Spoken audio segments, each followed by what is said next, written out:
आज का टॉपिक जो है वो है ऑनलाइन शिक्षा। आज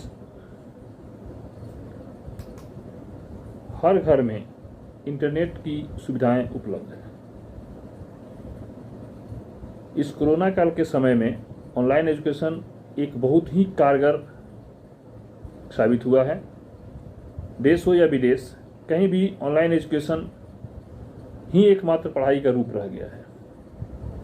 इससे फायदे तो बहुत हैं, पर बच्चे उसका लाभ नहीं उठा पा रहे हैं। बच्चों को अभिभावक हर सुविधाओं को देने के बावजूद भी बच्चे कुछ देर तक ऑनलाइन क्लासेस में साथ में आते हैं, पुनः अपने दोस्तों के साथ सबमिट हो जाते हैं। इसका नतीजा ये होता है कि पढ़ाई की अधूरी जानकारी उनको मिल पाती है।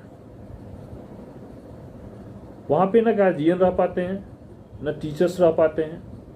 दोनों ही की अनुपस्थिति के कारण बच्चे पढ़ नहीं पाते हैं। और बहाना क्या है? मैं ऑनलाइन क्लास में हूँ, मैं ऑनलाइन क्लास में हूँ। ऑनलाइन क्लास में रहने से नहीं ना होता है, ऑनलाइन क्लास में रह करके पढ़ाई करने से होता है। उसमें पूछा जाता है क्वेश्चंस, उसके रिकॉर्डिंग को भी रिकॉर्ड किया जा सकता है। बहुत सारी बातें हैं जो आप ऑनलाइन क्लासेस में सीख सकते हैं, समझ सकते हैं। बहुत सारे बच्चे हैं जो ऑनलाइन क्लासेस से अग्रसर हैं और आगे बढ़ रहे हैं। लेकिन अभी का जो परिवेश है उसमें 90% बच्चे जो हैं ऑनलाइन क्लासेस के नाम पर गार्जियंस को दिग्भ्रमित कर रहे हैं। वे ये नहीं समझते कि गार्जियन दिग्भ्रमित नहीं हो रहा है, दिग्भ्रमित हम हो रहे हैं। आज मेरा उम्र है पढ़ने का, अगर हम नहीं पढ़ पा रहे हैं तो गार्जियन तो सारी सुविधाएं को दिया, लेकिन हमने उसका उपयोग नहीं किया और सही सदुपयोग नहीं कर पाया। इसका नतीजा ये हुआ कि बच्चे जो है पढ़ाई के नाम पर बेरोजगार हुए जा रहे हैं।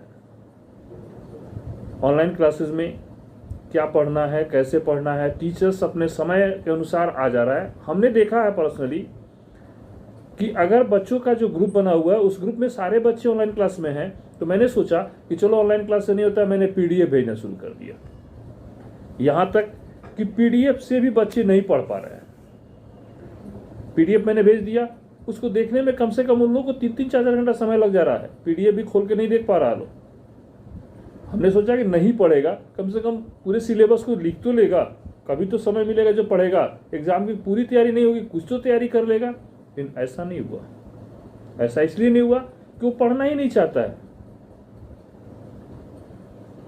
आज के दौर में बच्चे अगर ऑनलाइन क्लासेस से पढ़ लेंगे तो भी एग्जाम पास कर सकते हैं, लेकिन उनकी जो मानसिकताएं हैं उस मानसिकताओं को सुधारने के लिए अभिभावक की बहुत जरूरी होती है। अगर ऑनलाइन क्लासेस दिन में चल रहा है, शाम में बच्चों से पूछा जाए क्या पढ़े हो, क्या क्या तुमको सर बताए हैं, कैसे कैसे क्या किए हैं, तो बच्चे कुछ डरेंगे। इस ऑनलाइन में तो डर नाम की कोई चीज़ ही नहीं है। अध्यापक अपने घर पे है, अभिभावक भी अपने घर पे है, अभिभावक तो उनके करीब में है, फिर भी वो पूछ नहीं पाते हैं। अगर टीचर्स के डर से बच्चे कुछ ऑफलाइन क्लासेस में पढ़ भी लेते हैं तो ऑनलाइन क्लासेस में बिल्कुल नहीं पढ़ पाते हैं। इसके प्रति रुझान बढ़ाया जा रहा है कि ऑनलाइन क्लासेस पढ़िए, आप सक्सेस कीजिएगा। हर एग्जाम के लिए ऑनलाइन क्लासेस चल रहे हैं। हर एग्जाम में पास होने के लिए ऑनलाइन क्लासेस से एग्जाम में लड़के पास हो भी रहे हैं। लेकिन नहीं, यहाँ विद्यार्थी इससे दूर होना शुरू हो गए हैं कि ऑनलाइन के नाम पर दूसरा ही अपना ऑनलाइन स्टार्ट कर देते हैं। इसलिए अभी इस ऑनलाइन क्लास में सही बात तो यह है कि विद्यार्थी कैसे पढ़ रहे हैं और कितना समय दे पा रहे हैं, इसकी जानकारी ले लेना संभव नहीं है। हम अभिभावकों से, विद्यार्थियों से अनुरोध करते हैं कि ऑनलाइन क्लास को सक्सेस करें और अच्छा से पढ़ें। आप इससे भी पढ़ करके परीक्षा को पास कर सकते हैं। टीचर्स आपके हर समय, हर प्रॉब्लम के लिए तैयार है। धन्यवाद।